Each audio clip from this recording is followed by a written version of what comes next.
Hello student, welcome back to my channel Samrat academy. Student, जितने बच्चे class 10th में 2027 board का पेपर देने वाले उनके वीडियो सबसे ज्यादा इंपॉर्टेंट है मेरे प्यार। जो आज मैं आप लोगों को हिंदी का एक मॉडल पेपर बताने वाला हूं, गेस पेपर बताने वाला हूं मेरे प्यार। ये बहुत ही ज्यादा इंपॉर्टेंट मॉडल पेपर है और इस मॉडल पेपर में वही क्वेश्चन में लिया हूं जो आपके प्रीवियस पेपर में और इंपॉर्टेंट क्वेश्चन है। आप लोगों का सपना है हिंदी में 95% स्कोर करने का 2027 बोर्ड में, वो पूरा हो सकता है। तो मेरे प्यार एक मॉडल पेपर बता रहा हूं, इसको रियल पेपर मत मानिएगा, ये मॉडल पेपर इसको मैंने खुद बनाया है और उसको अगर तैयार कर लेते हो मेरे प्यारे बच्चों तो ये जो पूर्णांक है 70 नंबर का, तो 70 में काफी अच्छा स्कोर करके आप आने वाले हो। और कोड है यहाँ पे 801 एफए कोड है। ध्यान से इस मॉडल पेपर को जरूर से जरूर तैयार कर लीजिएगा क्योंकि जो मॉडल पेपर मैं कराता हूं वो बहुत ज्यादा इंपॉर्टेंट होता है और उसमें वही प्रश्न होते हैं जो आपके पेपर में आने वाले होते हैं। यहाँ पे अनुक्रमांक और नाम लिख लीजिएगा और समय है आप लोगों को 3 घंटे 15 मिनट, जो कि आपको एग्जाम में जितना टाइम मिलेगा उतना टाइम इसमें भी है, 3 घंटे 15 मिनट। मतलब सेम वैसा ही आप लोगों का मॉडल पेपर तैयार किया गया है। यहाँ पे नीचे निर्देश दिया गया, निर्देश आप पढ़ सकते हो। जो निर्देश आपके पेपर में रहेगा वही निर्देश यहाँ पे भी लिखा हुआ है। देखिए निर्देश पहले एक एक करके मैं आप लोगों को समझा देता हूं।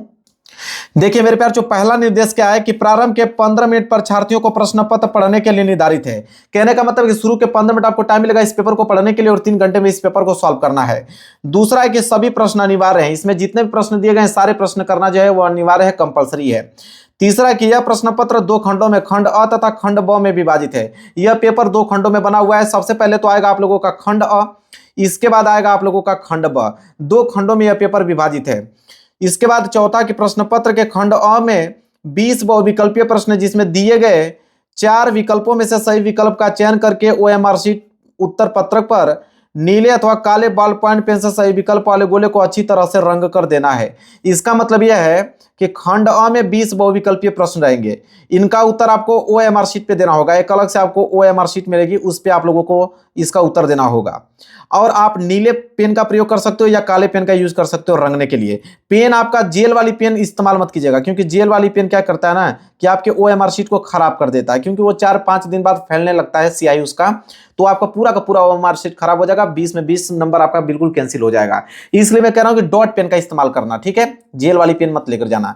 इसके बाद पांचवा क्या है, देखिए बोला है कि खंड अ के बहुविकल्पीय प्रश्न हेतु प्रत्येक प्रश्न के लिए 1 अंक निर्धारित है। बहुविकल्पीय प्रश्न हेतु नकारात्मक अंकन की व्यवस्था नहीं है, अतः सभी प्रश्नों को उत्तर देने का प्रयास कीजिए और ओएमआर शीट पर उत्तर देने के पश्चात संबंधित गोले को काटे नहीं, इरेजर व्हाइटनर आदि का प्रयोग न करें। कह रहा है कि एक प्रश्न 1 नंबर के लिए पूछा जाएगा बहुविकल्पीय का। टोटल 20 बहुविकल्पीय प्रश्न रहेंगे जो कि 20 नंबर के लिए पूछा जाएगा। तो 20 बहुविकल्पीय प्रश्न 20 नंबर के लिए रहेगा और आपका निगेटिव मार्किंग नहीं है, नकारात्मक अंकन की व्यवस्था नहीं है। इसलिए सारे के सारे प्रश्नों का जवाब देना, चाहे वो गलत हो चाहे सही हो, लेकिन आपको सारे के सारे प्रश्नों का जवाब देना है। और एक बार जब आपने उत्तर दे लिया तो ना तो उसको काटना है ना तो मिटाना है। एक बार जब आप ओएमआर शीट को रंग देते हो कोई भी ऑप्शन को, तो ना तो काटना है ना तो मिटाना है। इसके बाद है अगला कि प्रत्येक प्रश्न के सम्मुख उनके निर्धारित अंक दिए गए हैं। हर एक प्रश्न के आगे लिखा हुआ मिलेगा कि वो प्रश्न कितना नंबर का है। वो प्रश्न 1 नंबर का है या वो प्रश्न 2 नंबर का है या वो प्रश्न 4 नंबर का है या वो प्रश्न 6 नंबर का है।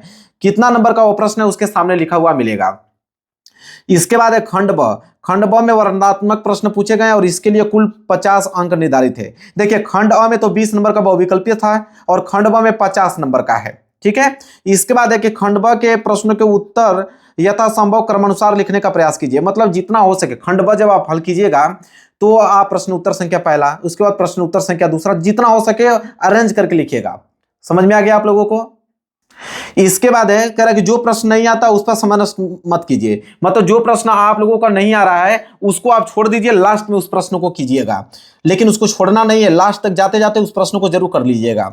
इसके बाद वर्णनात्मक प्रश्न को उत्तर देते समय सुंदर, स्पष्ट और पठनीय लेखन पर विशेष ध्यान दीजिए। जब आप कॉपी लिख रहे हो तो इतना याद रखें कि खूब अच्छी राइटिंग में लिखें। अगर अच्छी राइटिंग अगर आपकी नहीं है तो ऐसा लिखें कि एग्जामिनर उसको पढ़ पाए। देखिए आपका पेपर यहां से स्टार्ट है। सबसे पहले आएगा खंड अ और खंड अ में रहेंगे बहुविकल्पीय प्रश्न, टोटल 20 बहुविकल्पीय प्रश्न। और आज का जो मॉडल पेपर है, आज का जो गेस पेपर, उसमें इतने महत्वपूर्ण बहुविकल्पीय प्रश्न लिया हूं और वो आपके एग्जाम में आने वाले हैं। पहला प्रश्न देखिए क्या है, बोला है कि श्रृंगार रस मंडन के लेखक कौन है। बहुत प्यारा प्रश्न आ गया, 1 नंबर के लिए प्रश्न है। तो श्रृंगार रस मंडन के लेखक कौन है इन चारों ऑप्शनों में से? वह है आपके मेरे प्यारे बच्चों गोसाई विठल नाथ जी। कौन? गोसाई विठल नाथ जी। बी वाला जो है इसका राइट आंसर हो जाएगा। देखिए प्रश्न बहुत ही ज्यादा प्यारा प्रश्न है। दूसरा है यहाँ पे कि सदल मिश्र की रचना है, एक नंबर के लिए प्रश्न है। तो सदल मिश्र की रचना इन चारों ऑप्शनों में से कौन है? वह है आपके नासिकेतपोख्यान, बहुत ज्यादा इंपॉर्टेंट है, नासिकेतपोख्यान है। ठीक है, ये सदल मिश्र की रचना है और बहुत ज्यादा इंपॉर्टेंट है। अब वो जमाना गया मेरे प्यार बच्चों जो सिंपल सिंपल प्रश्न एग्जामिनर देता था, अब एग्जामिनर मॉडरेट किस्म का प्रश्न ला रहा है। अब ये मेरे प्यार बच्चों प्रीवियस पेपर का प्रश्न है। ठीक है, आप देखोगे तो 2026 का जो पेपर में जो प्रश्न पूछे गए उस प्रश्न को मैं बता रहा हूं, समझिए कितने ज्यादा इंपॉर्टेंट है, कैसे कैसे प्रश्न पूछे गए हैं देख लीजिए। इसके बाद तीसरा है इंपॉर्टेंट, ये प्रश्न तो हमेशा आता है भाई, इसको कोई रोकने वाला नहीं है, इस पे आप ट्रिपल स्टार बना लीजिए, ये प्रश्न फिक्स है, इसको कोई नहीं रोकेगा। ठीक है, इस बार भी आएगा कि शुक्ल युग की समय सीमा है, एक नंबर के प्रश्न है कि शुक्ल युग की जो अवधि होती है, समय सीमा होती है, कितनी मानी जाती है? तो सन 1918 से लेकर सन 1938 तक, सन 1918 से लेकर सन 1938 तक सी वाला जो है राइट आंसर हो जाएगा। आगे आपका चौथा प्रश्न है कि कहानी की दृष्टि से छायावाद युग को कहा जाता है। देखिए, कहानी की दृष्टि से छायावाद युग को हम लोग क्या कहते हैं, प्रश्न ये पूछ लिया है। ठीक है, तो हम लोग बोलते हैं उसको प्रेमचंद्र युग बोलते हैं। क्या बोलते हैं? प्रेमचंद्र युग बोलते हैं, इसलिए डी वाला जो है राइट आंसर हो जाएगा। याद कर लीजिए कि कहानी की दृष्टि से छायावाद युग को क्या कहते हैं, तो प्रेमचंद्र युग कहते हैं। पांचवा देख लीजिए क्या है कि गद्य की विधा नहीं है। पहले गद्य की विधा पूछता था, लेकिन अब क्या घुमा दिया प्रश्न को कि गद्य की विधा नहीं है। बताइए, चार ऑप्शन में से एक ऑप्शन जो है सही होगा। तो पांचवा क्या बोला कि गद्य की विधा नहीं, इन चारों ऑप्शनों में से। तो यहां पे जो आपका काव्य खंड दिख रहा है यह आपका गद्य की विधा नहीं है, बी वाला जो है राइट आंसर हो जाएगा। समझ में आ गया? याद कर लीजिए, बहुत इंपॉर्टेंट प्रश्न है। चलिए आगे देखिए क्वेश्चन नंबर 6। क्वेश्चन नंबर 6 क्या है कि रीति काल की काव्य धारा नहीं है, एक नंबर के लिए प्रश्न है। प्रश्न आप घुमा दिया, प्रश्न आप घुमा दिया, पूछा क्या है कि रीति काल की काव्य धारा नहीं है। ठीक है, तो यहां पे हो जाएगा रीति रिवाज काव्य धारा, ये रीति काल की काव्य धारा नहीं है। यहां पे डी वाला जो है राइट आंसर हो जाएगा। बाकी रीतिबद्ध काव्य धारा, रीति सिद्ध काव्य धारा, रीति मुक्त काव्य धारा, ये सभी की सभी रीति काल की काव्य धारा हैं, लेकिन रीति रिवाज काव्य धारा जो है वो रीति काल की काव्य धारा नहीं है मेरे प्यार बच्चों, याद कर लीजिए। डी वाला जो इसका राइट आंसर हो जाएगा। सातवां देख लीजिए क्या है, भूषण की रचना है। अगली बार भी बताया था और इस बार भी बता रहा हूं। ठीक है, ये आया है और इस बार भी आएगा कि भूषण की रचना इन चारों ऑप्शनों में से कौन है, तो ये हो जाएगा आपका शिवा बामनी, शिवा बामनी। ठीक है, very very most important question था, शिवा बामनी, एक नंबर यहां से भी क्लियर हुआ। आठवां प्रश्न देख लीजिए क्या है। आठवां प्रश्न देखिए कि द्विवेदी युग का नाम किस साहित्यकार के नाम पर पड़ा। बहुत प्यारा प्रश्न दे दिया कि द्विवेदी युग का नाम किस साहित्यकार के नाम पर पड़ा। ठीक है, तो मेरे प्यारे बच्चों आचार्य महावीर प्रसाद द्विवेदी जी के नाम पर, आचार्य महावीर प्रसाद द्विवेदी जी के नाम पर द्विवेदी युग का नाम पड़ा। क्लियर है? चलिए अब है प्रश्न संख्या 9, तार सप्ताह का प्रकाशन कब हुआ। यह बहुत इंपॉर्टेंट, डबल स्टार बना लीजिए, हर साल आता है, इस बार भी आएगा। ठीक है, क्या है, तार सप्ताह का प्रकाशन जो है वो कब हुआ। तो ठीक है, सन 1943 दिख रहा है कहीं पे, बिल्कुल सन 1943 में प्रकाशन हुआ, याद कर लीजिएगा, बहुत प्यारा है। इसके बाद है आपका ठंडा लोहा के रचनाकार हैं। लो भाई, बहुत ही ज्यादा इंपॉर्टेंट प्रश्न पूछ लिया कि ठंडा लोहा के रचनाकार हैं, एक नंबर के लिए प्रश्न है मेरे प्यारे बच्चों। तो इसका राइट आंसर हो जाएगा कौन, आपके धर्मवीर भारती जी। ठंडा लोहा के रचनाकार कौन है, धर्मवीर भारती जी हैं। क्लियर है? चलिए ये प्रश्न तो भाई इस पे ट्रिपल स्टार बना लीजिए, हर साल आता है, हर साल मैं कह सकता हूं कि आता है कि हास्य रस का स्थायी भाव है, एक नंबर के लिए प्रश्न है। तो हास्य रस का स्थायी भाव क्या होता है, हास होता है। यहां पे बी वाला जो है बिल्कुल राइट आंसर हो जाएगा। चलिए मेरे प्यार बच्चों आगे बढ़ते हैं प्रश्न संख्या 12 की तरफ। चलिए देखिए प्रश्न संख्या 12 क्या मेरे प्यार बच्चों, कह रहा है कि मात्रा तथा वर्ण के आधार पर छंद के भेद हैं। किसके आधार पर पूछा है, याद रखिए, मात्रा तथा वर्ण के आधार पर पूछा है कि मात्रा तथा वर्ण के आधार पर छंद के कितने भेद होते हैं, यह प्रश्न पूछ लिया है। तो कितने भेद होते हैं, दो भेद होते हैं। कितने भेद होते हैं, दो भेद होते हैं, याद रखिएगा। इसके बाद 13वां प्रश्न देखिए क्या है, यह भी प्रश्न बहुत इंपॉर्टेंट है भाई, अगली बार भी बताया था, आया था, इस बार भी बता रहा हूं, आएगा।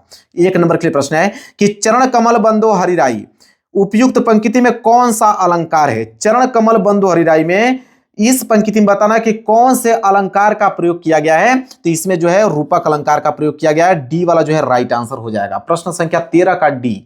14वां प्रश्न है कि परिचय शब्द में उपसर्ग, एक नंबर के लिए भी प्रश्न बहुत प्यारा प्रश्न है। तो परिचय शब्द में उपसर्ग, उपसर्ग जो आगे जुड़ता है, तो अगर इसको तोड़ोगे तो ये किस में टूटेगा, परिधन चय के रूप में टूटेगा, परिधन चय के रूप में टूटेगा। ठीक है, परिधन चय। अब यहां पे परिचय दिया है, अब कह रहा है कि परिचय में उपसर्ग जो आगे जुड़ता है, आगे क्या जुड़ा है, परि, यहाँ पे मतलब सी वाला जो है राइट आंसर हो जाएगा। क्लियर है? चलिए इसके बाद है 15वां प्रश्न। अब यह भी प्रश्न बहुत इंपॉर्टेंट है कि चौराहा शब्द में समास है, इस पे भी डबल स्टार बना लीजिए। बहुत प्यारा प्रश्न, 1 नंबर के लिए प्रश्न है कि चौराहा शब्द में समास है, किस समास का प्रयोग किया गया है? तो इसमें जो होगा हो जाएगा आपका द्विगु समास। ए वाला जो है राइट आंसर हो जाएगा द्विगु समास। इसके बाद यहां पे देखिए 16वां प्रश्न क्या है? आंसू का तत्सम रूप है, डबल स्टार बना लीजिए। ये भी प्रश्न बहुत इंपॉर्टेंट है, 1 नंबर के लिए प्रश्न है। आंसू का तत्सम रूप पूछ लिया, अछू क्या होता है? अछू, अगली बार भी बताया था।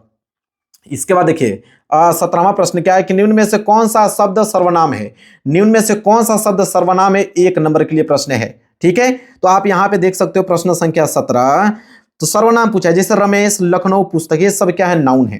ठीक है, अब मैं जो है वो क्या है? प्रोनाउन है। इसलिए यहाँ पे बी वाला जो है राइट आंसर है। प्रोनाउन मतलब होता है सर्वनाम और नाउन मतलब होता है संज्ञा। तो ये सब रमेश हुआ, लखनऊ हुआ, पुस्तक, ये सब नाम न है, मतलब नाउन है। और मैं जो है वह क्या है? प्रोनाउन से मतलब सर्वनाम है। अगला प्रश्न देखिए, प्रश्न संख्या 18 क्या है कि चंद्रमा का पर्यायवाची नहीं है। 1 नंबर के लिए प्रश्न है, चंद्रमा का पर्यायवाची नहीं है कौन? शशि तो है, राकेश भी है, निशाकर भी है। मतलब देव जो है वो चंद्रमा का पर्यायवाची शब्द नहीं है, इसलिए सी वाला जो है राइट आंसर हो जाएगा। 19वां है कि वाच्य के कितने भेद होते हैं? डबल स्टार मतलब वाच्य से एक प्रश्न बनता है, उसका भेद वाला वही पूछा है कि वाच्य के कितने भेद होते हैं? 1 नंबर के लिए प्रश्न है। तो टोटल वाच्य की अगर हम बात करें तो टोटल 3 भेद होते हैं, वाच्य के 3 भेद होते हैं, मतलब कि डी वाला जो है राइट आंसर हो जाएगा। इसके बाद 20वां देख लीजिए, 20वां प्रश्न बहुविकल्पीय का लास्ट प्रश्न है। कह रहा है कि त शब्द का चतुर्थी विभक्ति एक वचन रूप होगा। ठीक है, अब बोला है त शब्द का। ठीक है, तो त शब्द तो नहीं होता है, तद होता है। यहां पे मिस्टेक है, तद होता है। त मतलब कहां होता है? तद होता है ना, तद होगा। तद, तद शब्द का चतुर्थी विभक्ति एक वचन। ठीक है, 1 नंबर के लिए प्रश्न है। तो तद शब्द का चतुर्थी विभक्ति एक वचन की अगर हम बात करें तो क्या हो जाएगा मेरे प्यारों बच्चों? इसका राइट आंसर तस्मै, कहीं दिख रहा है? तस्मै, बी वाला। लो भाई, तस्मै होता है। क्लियर है? समझ में आ गया आप लोगों को? चलिए, तो ये 20 बहुविकल्पीय प्रश्न जो कि बहुत ज्यादा इंपॉर्टेंट है, यहां से प्रश्न आपके पेपर में जरूर से जरूर आएगा। आगे बढ़ते हैं। आगे देखिए, अभी स्टार्ट हो जाएगा आप लोगों का खंड ब, और खंड ब में क्या रहेंगे? आपके वर्णनात्मक प्रश्न। खंड ब में क्या रहेंगे? वर्णनात्मक प्रश्न रहेंगे। चलिए, वो भी कितने नंबर के लिए? 50 नंबर का। 50 नंबर का वर्णनात्मक प्रश्न पूछेगा। अब यहां से देखिए प्रश्न संख्या पहला। ठीक है, खंड ब का प्रश्न संख्या पहला क्या देखिए, बोला है कि निम्नलिखित में से किसी एक गद्यांश पर आधारित दिए गए प्रश्न के उत्तर दीजिए। अब यह गद्यांश आ गया। अब गद्यांश कितने नंबर के लिए देता है? देखिए नीचे लिखा भी है कितने नंबर के लिए? 6 नंबर के लिए गद्यांश है। याद रहे कि आपके पेपर में 2 गद्यांश रहेंगे, इसमें भी 2 गद्यांश है। दोनों में से कोई एक ही करना होता है, लेकिन यह मॉडल पेपर है, गेस पेपर, इसलिए इसमें दोनों ही इंपॉर्टेंट में लिख रखा हूं, दोनों ही याद करना है। आप लोगों को बता देता हूं। तो निम्नलिखित में से किसी एक गद्यांश पर आधारित दिए गए प्रश्न को उत्तर दीजिए। एक आपका क वाला गद्यांश है, क वाला नहीं अगर आपको आता है तो अथवा करके दिया है ख वाला। दोनों में से कोई एक ही आपको पेपर में करना होगा, लेकिन याद यहां पे दोनों में से दोनों याद कीजिएगा इस समय। ठीक है, क्योंकि दोनों में से कोई एक दे सकता है आपके पेपर में।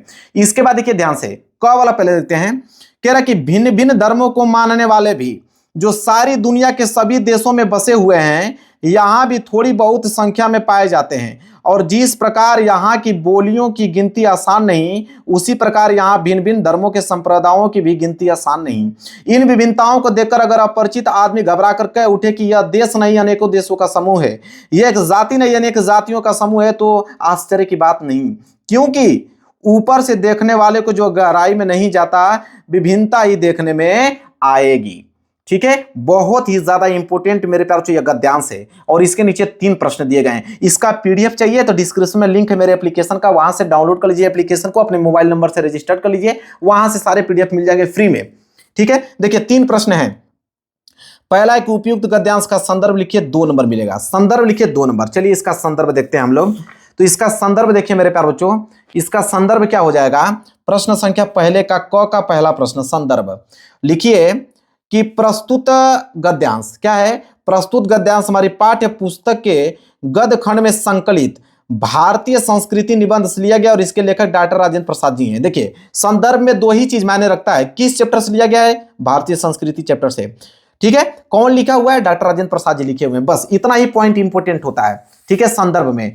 दूसरा प्रश्न पूछा है कि लेखक ने भारतीय संस्कृति को अनेक देशों का समूह क्यों कहा है? यह भी प्रश्न 2 नंबर के लिए है। तो चलिए इनका उत्तर देख लेते हैं। तो दूसरे का उत्तर देखिए, लिखेंगे कि भारत में विभिन्न धर्मों, संप्रदायों और अनगिनत बोलियों की इतनी अधिक विविधता है कि इसे ऊपर से देखने पर यह देश के बजाय अनेक देशों का समूह प्रतीत होता है।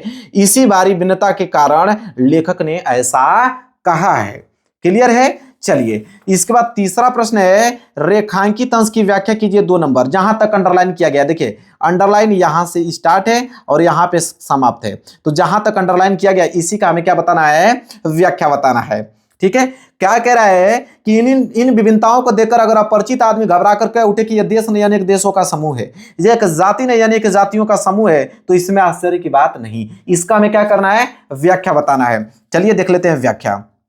देखिए व्याख्या क्या हो जाएगा तीसरे का, रेखांकित अंश की व्याख्या, कि प्रस्तुत रेखांकित अंश में लेखक डॉक्टर राजेंद्र प्रसाद जी कहते हैं, क्या कहते हैं कि भारत में केवल प्राकृतिक विभिन्नता ही नहीं अपितु धार्मिक, सांप्रदायिक और भाषाई विभिन्नता भी विद्यमान है। संसार के सभी धर्मों और संप्रदायों के लोग भारत में निवास करते हैं। साथ ही भारत में बोली जाने वाली बोलियां की भी संख्या इतनी अधिक है कि इसकी गिनती करना आसान नहीं। लेखक कहते हैं कि इन विभिन्नताओं को देखकर कोई भी अपरिचित व्यक्ति जो भारत की विभिन्नताओं से अपरिचित नहीं है, अगर घबराकर यह कहने लगे कि भारत एक देश नहीं अनेक देशों का समूह है, यह एक जाति नहीं अनेक जातियों का समूह है, तो यह कोई आश्चर्य की बात नहीं है। यह उस रेखांकित अंश का व्याख्या हो गया। देखिए कितना डिटेल में लिख कर लेकर आए हो मेरे प्यारों बच्चों, और यह प्रश्न आपके पेपर में आएगा क्योंकि इतना ज्यादा महत्वपूर्ण प्रश्न में लिया हूं, समझ लिया, हर साल आता है पेपर। इसके बाद अगर ये नहीं करना चाहते हैं तो अथवा करके खवला दिया गया इसको कर लीजिए, लेकिन आपको दोनों याद करना होगा, इतना बता देता हूं। कह रहा है कि विश्वास पात्र मित्र से बड़ी भारी रक्षा रहती है। जिसे ऐसा मित्र मिल जाए उसे समझना चाहिए कि खजाना मिल गया है। विश्वास पात्र मित्र जीवन की एक औषधि है। हमें अपने मित्रों से यह आशा रखनी चाहिए कि वे उत्तम संकल्प से हमें क्या करेंगे, दृढ़ करेंगे, दोषों और त्रुटियों से हमें बचाएंगे, हमारे सत्य, पवित्रता और मर्यादा के प्रेम को पुष्ट करेंगे। जब हम कुमार्ग पर पैर रखेंगे तब वे हमें सचेत करेंगे, जब हम हतोत्साहित होंगे तब वो हमें उत्साहित करेंगे। बहुत प्यारा ही संदर्भ है मेरे प्यारे बच्चों, और ये गद्यांश है, और इसका 3 प्रश्न दिया गया नीचे देखिए। पहला कि उपयुक्त गद्यांश का संदर्भ लिखिए 2 नंबर। लो भाई इसका भी उत्तर, एक भी प्रश्न छोड़ा नहीं हूं, अथवा करके देखिए। ख का पहला उत्तर संदर्भ लिखिए। प्रस्तुत गद्यांश हमारी पाठ्य पुस्तक के गद्य खंड में संकलित मित्रता नामक पाठ से लिया गया। इसके लेखक आचार्य रामचंद्र शुक्ल जी हैं। किस चैप्टर से लिया गया है, मित्रता चैप्टर से लिया गया है। लेखक कौन है, आचार्य रामचंद्र शुक्ल जी हैं। यहां तक हुआ आप लोगों को क्लियर? चलिए आगे बढ़ते हैं। दूसरा प्रश्न कि विश्वास पात्र को जीवन की औषधि क्यों कहा गया है, 2 नंबर मिलेगा। तो भाई इसका भी उत्तर देना जरूरी है क्योंकि 2 नंबर का सवाल है। तो दूसरे का उत्तर लिखिए कि विश्वास पात्र मित्र को जीवन की औषधि इसलिए कहा गया है क्योंकि वह हमारे दुख और समस्याओं को कम करता, वह हमें सही रास्ता दिखाता, गलतियों से बचाता और कठिन समय में हमारा साथ देता। जैसे दवा शरीर को ठीक करती है, वैसे ही सच्चा मित्र हमारे जीवन को सही और बेहतर बनाता है। क्लियर है? यह है प्रश्न दूसरे का उत्तर हमने बता दिया। तीसरा है रेखांकित अंश की व्याख्या कीजिए 2 नंबर। जहां तक अंडरलाइन किया गया है, अंडरलाइन यहां से स्टार्ट है कि हमें अपने मित्रों से यह आशा रखना चाहिए कि वे हमें उत्तम संकल्पों से हमें दृढ़ करेंगे, दोषों और त्रुटियों से हमें बचाएंगे। इतना का ही हमें क्या करना है, व्याख्या करना है, रेखांकित अंश की व्याख्या। चलिए देखिए तीसरा था ना, देखिए तीसरा लिखेंगे कि इस अंश का अर्थ है कि हमें अपने मित्रों से यह उम्मीद करनी चाहिए कि वे हमें अच्छे काम करने के लिए प्रेरित करें और हमारे अच्छे संकल्पों को मजबूत बनाएं। साथ ही वे हमारी गलतियों और बुरी आदतों से बचाएं। सच्चा मित्र वही होता है जो हमें सही राह पर चलने में मदद करता है और हमें सुधारने का प्रयास करता है। क्लियर है? चलिए तो दोनों प्रश्न मैंने बता दिया, क और ख दोनों में से कोई एक ही आपको एग्जाम में करना होगा, लेकिन फिलहाल के लिए आप दोनों याद कर लीजिएगा। आ गया प्रश्न संख्या 22 का मतलब दूसरा प्रश्न है। ठीक है, इसके बाद देखिए दूसरा प्रश्न बोला है, प्रश्न पहला तो खत्म हो गया, प्रश्न दूसरा है कि दिए गए पद्यांश पर आधारित 3 प्रश्न के उत्तर दीजिए। ठीक है, यह भी प्रश्न कितने नंबर के लिए, 6 नंबर का। वो था गद्यांश, यह है पद्यांश। पद्यांश में भी 2 देता है, एक क वाला देगा, क वाला अगर नहीं कर पाओगे अथवा करके दिया है ख वाला। ठीक है, दोनों में से कोई एक ही करना है, लेकिन इस समय आपको दोनों ही याद करना पड़ेगा क्योंकि दोनों में से कोई भी एक आपके पेपर में दे सकता है, याद रखिएगा। पहले हम क वाला का देखेंगे। क वाला क्या है कि चरण कमल बंदो हरिराई जाकी कृपया पंगु गिरी लहे, अंधे को सब कुछ दर्शाई बहिरे सुने गंगू पुनि बोले रंग चले सिर छत्र दराई, सूरदास स्वामी करुणा में बार बार बंदोती ही पाई। इतना ज्यादा है ना कि इस पे आप 5 स्टार भी बनाएंगे ना तो कम है, 5 स्टार भी अगर बना लेते हैं तो कम है, क्योंकि हर साल पेपर में आता है चरण कमल बंदो हरिराई वाला। इसमें 3 प्रश्न है। पहला उपयुक्त पद्यांश का संदर्भ लिखिए 2 नंबर। चलिए इसका हम सबसे पहले संदर्भ देख लेते हैं। देखिए प्रश्न संख्या दूसरे का क का उत्तर है वो भी संदर्भ कि प्रस्तुत पद हमारी पाठ्य पुस्तक हिंदी के काव्य खंड में संकलित पद शीर्षक से उद्धृत और इसके रचयिता श्री सूरदास जी हैं। मतलब सूरदास जी इसके रचयिता हैं। क्लियर है? चलिए भाई, इसके बाद दूसरा प्रश्न है कि चरण कमल बंदो हरिराई पंक्ति में कौन सा अलंकार है? 2 नंबर इस पे मिलेगा। मतलब चरण कमल बंदो हरिराई में किस अलंकार का प्रयोग किया गया है, प्रश्न में ये पूछा है। तो भाई रूपक अलंकार का प्रयोग किया गया है। इतना ही लिखने पे 2 नंबर आपको मिल जाएगा तुरंत।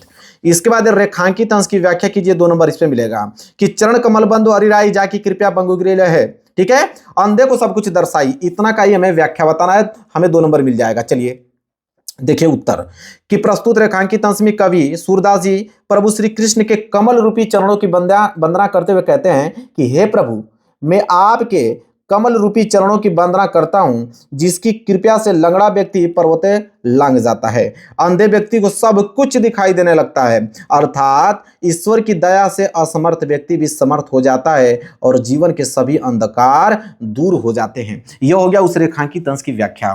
क्लियर है? चलिए अगर ये नहीं कर पाते हैं तो एग्जाम में ये कर लीजिएगा दूसरा वाला। कह रहा है कि बढ़ जाता है मानवीर का रण में बलि होने से, मूल्यवती होती सोने की भस्म यथा सोने से, रानी से भी अधिक हमें अब यह समाधि है प्यारी, यहां निहित है स्वतंत्रता की आशा की चिंगारी। बहुत प्यारा प्रश्न दे दिया और बहुत ही ज्यादा इंपॉर्टेंट प्रश्न, याद करना है मेरे प्यारों। इस पे भी डबल स्टार बना लीजिए, इस पे भी डबल स्टार बना लीजिए। 3 प्रश्न है। पहला पढ़ेंगे कि उपयुक्त पद्यांश का संदर्भ लिखिए। संदर्भ में वही चीज होता है, चैप्टर का नाम और इसके लेखक या कवि जो हैं। ठीक है, अब देखिए अथवा करके यहां पे ख का उत्तर पहला संदर्भ कि प्रस्तुत पद्यांश हमारी पाठ्य पुस्तक हिंदी के काव्य खंड में संकलित कविता झांसी की रानी की समाधि से उद्धृत और इसकी रचना कवित्री श्रीमती सुभद्रा कुमारी चौहान ने की और यह कविता उनके काव्य ग्रंथ त्रिधरा से ली गई है। देखिए बहुत ज्यादा इंपॉर्टेंट ये चैप्टर है, झांसी की रानी की समाधि पर। झांसी की रानी की समाधि पर जो ये चैप्टर है उसके सबसे मोस्ट इंपॉर्टेंट आप लोगों को यहाँ पद्यांश बताया हूं, समझ लीजिए। और इनके जो रचयिता है कौन है? सुभद्रा कुमारी चौहान जी, याद कर लीजिएगा। इसके बाद देखिए दूसरा है कि रेखांकित अंश की व्याख्या कीजिए, 2 नंबर। जहां तक अंडरलाइन किया गया है कि रानी से भी अधिक हमें अब यह समाधि है प्यारी, यहां निहित है स्वतंत्रता की आशा की चिंगारी। इसका हमें क्या करना है? व्याख्या बताना है। देखिए व्याख्या किस प्रकार लिखेंगे, देखिए लिखेंगे कि कवित्री कहती है कि हमें रानी लक्ष्मीबाई की इस समाधि से अब और भी अधिक लगाव हो गया। यह समाधि हमें रानी से भी अधिक प्रिय है क्योंकि यहां रानी के त्याग और बलिदान की राख सुरक्षित है। यह केवल पत्थर को ढेर नहीं है बल्कि इसके अंदर आज़ादी प्राप्त करने की उम्मीद की एक चिंगारी छिपी हुई है जो आने वाली पीढ़ियों के मन में देशभक्ति की भावना जगाती रहेगी। क्लियर है? यह हो गया उस रेखांकित अंश की व्याख्या। एक प्रश्न और है यहाँ पे, तीसरा वाला इसका कि स्वतंत्रता और आशा शब्द का विलोम लिखिए, 2 नंबर मिलेगा। स्वतंत्रता का और आशा शब्द का विलोम लिखना है तो लिखेंगे हम लोग यहाँ पे, देखिए कि भाई स्वतंत्रता का विलोम तो परतंत्रता हो जाएगा, विलोम मतलब उल्टा।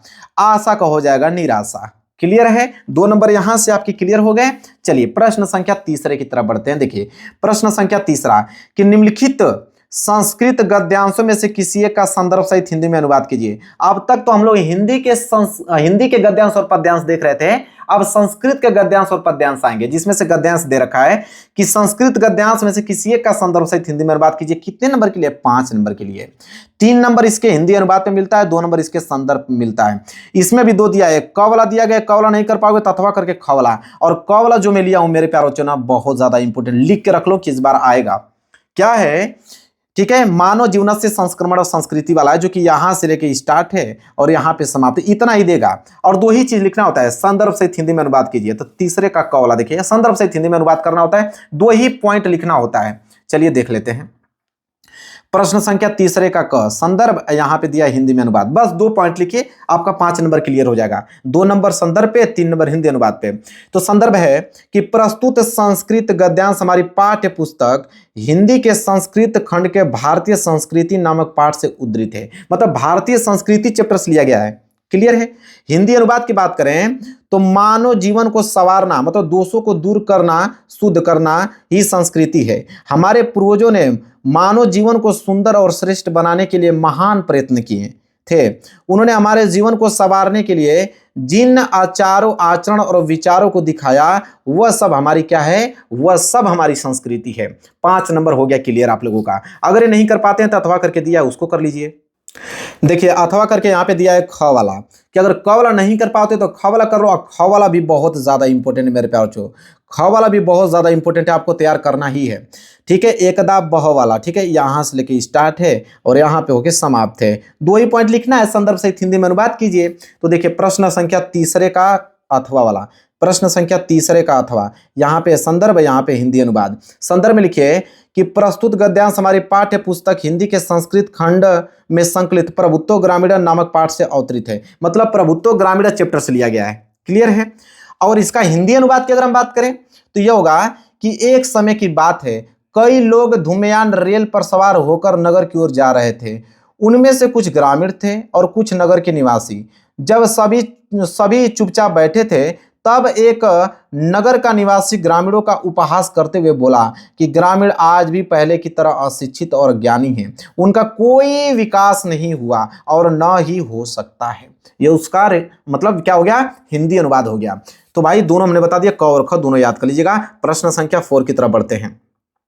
प्रश्न संख्या 4 क्या है कि दिए गए श्लोकों में से किसी एक श्लोक का संदर्भ सहित हिंदी में अनुवाद कीजिए। या तो आप इसको श्लोक कहिए या तो आप इसको संस्कृत का पद्यांश कहिए, दोनों चीज एक ही है। कितने नंबर के लिए, 5 नंबर के लिए।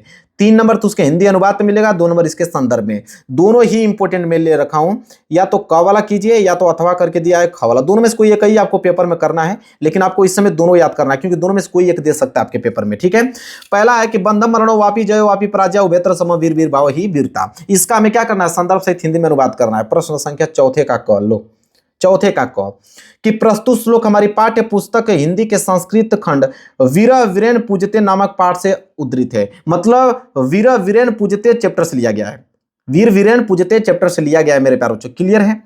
इसका अगर हिंदी अनुवाद की अगर हम बात करें तो लिखेंगे कि बंधन हो अथवा मरण हो, जीत हो या हार हो, दोनों ही अवस्थाओं में जो वीर होता है समान रहता है। वीर भाव को हम क्या कहते हैं, वीरता कहते हैं। क्लियर है, क्लियर है। चलिए अगर ये नहीं करना चाहते हैं तो ये वाला कर लीजिए, नीचे वाला ख वाला, ये भी बहुत ही प्यारा है। इसका भी आपको संदर्भ से हिंदी में अनुवाद करना है। तो चलिए पहले इसका संदर्भ देख लेते हैं। देखिए ख वाला का संदर्भ, यहाँ पे हिंदी अनुवाद।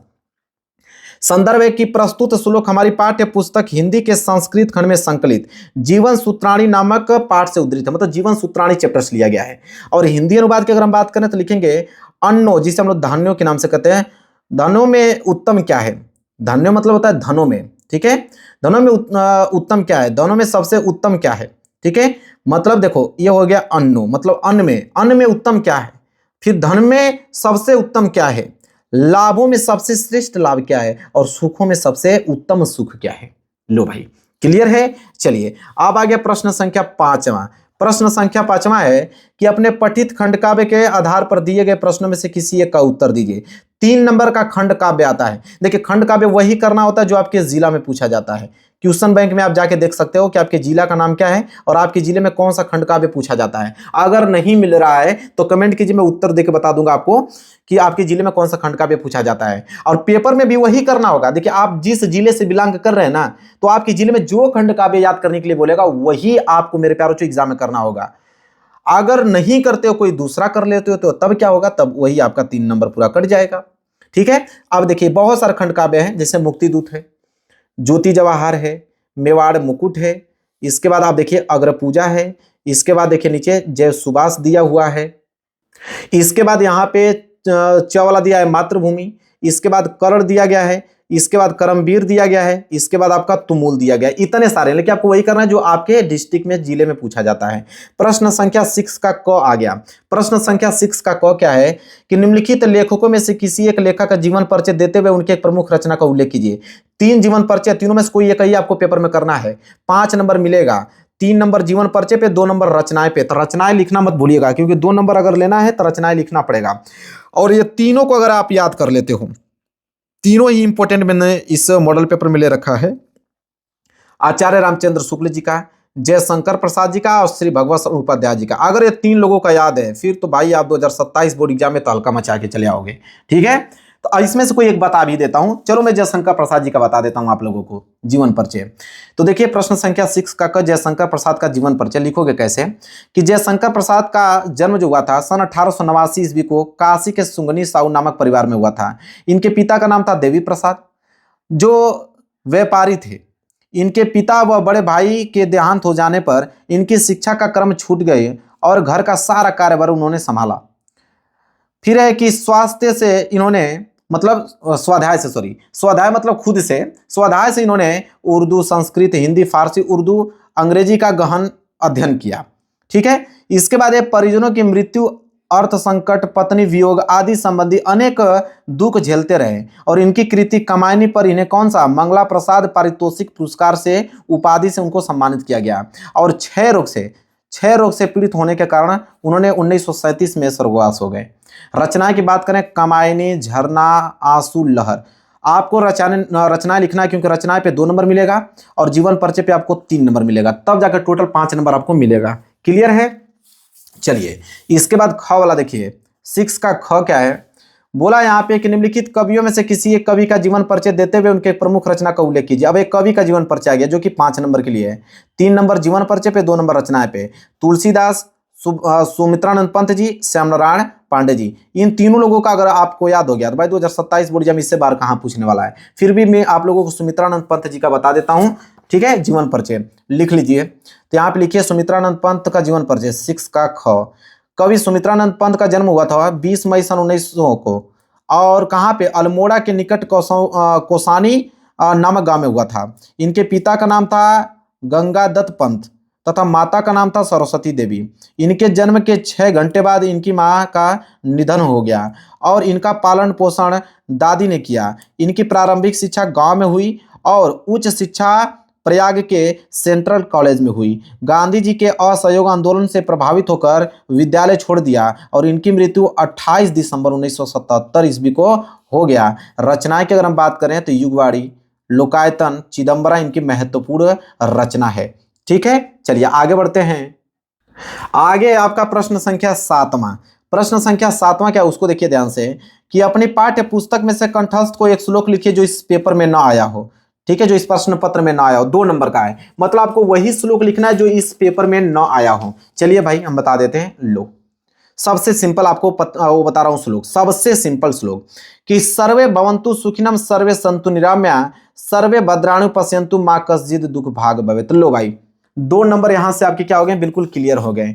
प्रश्न संख्या 8वां देख लीजिए कि अपनी बहन की शादी में आमंत्रित करने हेतु अपने मित्र को पत्र लिखिए। 4 नंबर मिलेगा कि अगर आपकी बहन की शादी है और अपने फ्रेंड्स को बुलाना चाहते हो शादी में, तो आप एक पत्र लेखन कैसे लिखोगे। अगर ये नहीं करना चाहते हो तो अथवा करके पीछे और दिया उसको कर सकते हो, दोनों में से कोई एक ही करना होता, तो मैं इसका बता देता हूं। ठीक है, कि अपनी बहन की शादी में आमंत्रित करते हुए अपने मित्र को कैसे पत्र लिखोगे। देखिए सबसे पहले तो आप एड्रेस लिखोगे, सबसे पहले एड्रेस लिखोगे, इसके बाद डेट लिखोगे, इसके बाद प्रिय मित्र राहुल, अपने मतलब मित्र का नाम लिखोगे, फिर पूरा कंडीशन लिखोगे कि सप्रेम नमस्कार, आशा है कि तुम स्वस्थ एवं प्रसन्न होगे। मैं भी यहाँ सकुशल हूँ। तुम्हें यह बताते हुए अत्यंत हर्ष हो रहा है, हर्ष मतलब खुशी हो रही है कि मेरी बड़ी बहन का विवाह 10 अगस्त 2026 को निश्चित हुआ है। विवाह का कार्यक्रम हमारे घर पर बड़े उत्साह और हर्षोल्लास के साथ आयोजित किया जाएगा। इसके बाद मैं चाहता हूं कि तुम इस शुभ अवसर पर अवश्य आओ और अपनी उपस्थिति से हमारे परिवार की खुशियों को और बढ़ाओ। तुम्हारे आने से मुझे बहुत प्रसन्नता होगी। हम दोनों मिलकर विवाह के सभी कार्यक्रमों को आनंद लेंगे और इस अवसर को यादगार बनाएंगे। कृपया 9 अगस्त तक अवश्य पहुंचने का प्रयास करना ताकि हम सभी तैयारियों में भी साथ रह सकें। घर के सभी सदस्य तुम्हारे आने की प्रतीक्षा कर रहे हैं। तुम्हारा प्रिय मित्र, अपना यहाँ पे नाम लिख देना। ठीक है, क्लियर है। चलिए अगर ये नहीं करना चाहते हो तो पीछे एक दिया उसको कर लेना। देखिए पीछे क्या है कि एक दिन अवकाश लेने हेतु प्रधानाचार्य को प्रार्थना पत्र लिखिए। ये भी बहुत इंपॉर्टेंट है, याद कर लेना। ठीक है, ये होमवर्क दे देता हूं आप लोगों को कि अगर एक दिन के लिए छुट्टी चाहिए तो अपने प्रिंसिपल को आप कैसे पत्र लिखोगे। इसके बाद प्रश्न संख्या 9 है कि निम्नलिखित में से किन्हीं 2 प्रश्न के उत्तर संस्कृत में दीजिए, 2 नंबर मिलेगा। आपके पास प्रश्न कितने हैं? टोटल 4। इन चारों प्रश्नों का मैं उत्तर बता देता हूं। ये चारों ही महत्वपूर्ण है, ये चारों के चारों ही महत्वपूर्ण है, लेकिन याद रखिए पेपर में 2 ही आपको करना है। ठीक है, उत्तर तो मैं चारों को बता दे रहा हूं, लेकिन पेपर में 2 ही करना है। देखिए 9 का ये चारों का चारों उत्तर ठीक है, सीरियल बाय सीरियल लिखा हूं, इसको मिला लेना, नोट कर लेना। ठीक है, ये आपका पहले का उत्तर हो गया, ये दूसरे का, ये तीसरे का, ये चौथे का। क्लियर है, नोट कर लो। आगे बढ़ते हैं प्रश्न संख्या 10वें की तरफ, जो कि इस पेपर का लास्ट प्रश्न है। प्रश्न संख्या 10वां कह रहा है कि निम्नलिखित में से किसी एक विषय पर निबंध लिखिए, 7 नंबर मिलेगा। एक विषय पर निबंध लिखना है। पहला है कि मोबाइल का दुष्प्रभाव, दूसरा है हिंदी हमारी शान है, तीसरा है छात्र जीवन में अनुशासन का महत्व, चौथा है देश प्रेम, और 5वां है आपका ऑपरेशन सिंदूर, भारत की शौर्य गाथा। मतलब 5 आपको निबंध बता रहा हूं जो कि बहुत ज्यादा इंपॉर्टेंट है। अगर यह याद कर लोगे तो 2027 में यही आने वाले हैं, इतना याद रखिएगा। इन 5 में से एक तो अइबे करेगा। ठीक है, तो एक मैं बता भी देता हूं जो कि सबसे ज्यादा इंपॉर्टेंट है, देश प्रेम पे। देश प्रेम पे पूछता है, सबसे ज्यादा इंपॉर्टेंट हमको लगा है, इसलिए मैं इसका सोल्यूशन बता रहा हूं, नोट कीजिए। देश प्रेम क्या बोला है? सबसे पहले भूमिका, या तो भूमिका या तो प्रस्तावना, दोनों चीज एक ही होता है। लिखेंगे कि देश प्रेम का अर्थ है कि अपने देश से प्रेम करना। हर व्यक्ति को अपने देश का सम्मान करना चाहिए। हमें अपने देश की उन्नति और खुशहाली के लिए हमेशा अच्छे कार्य करने चाहिए। क्लियर है। दूसरा हेडिंग है देश प्रेम का महत्व क्या है। तो देश प्रेम से देश मजबूत और विकसित बनता है। जब सभी नागरिक मिलजुल कर काम करते हैं तो देश आगे बढ़ता है, और देश प्रेम हमें ईमानदार और जिम्मेदार और अच्छा नागरिक बनाता है। इसके बाद है अगला हेडिंग, देश प्रेम कैसे दिखाएं। देखिए हमें देश के कानूनों का पालन करना चाहिए, स्वच्छता रखनी चाहिए, पेड़ पौधे लगाने चाहिए, सार्वजनिक संपत्ति की रक्षा करना चाहिए, और सभी लोगों से प्रेम व सम्मान व्यवहार करना चाहिए। यही सच्चा देश प्रेम है। इसके बाद महान देशभक्त, अगली हेडिंग लिखेंगे कि महात्मा गांधी, भगत सिंह, चंद्रशेखर आजाद, सुभाष चंद्र बोस और रानी लक्ष्मीबाई जैसे महान लोगों ने देश के लिए अपना जीवन समर्पित कर दिया।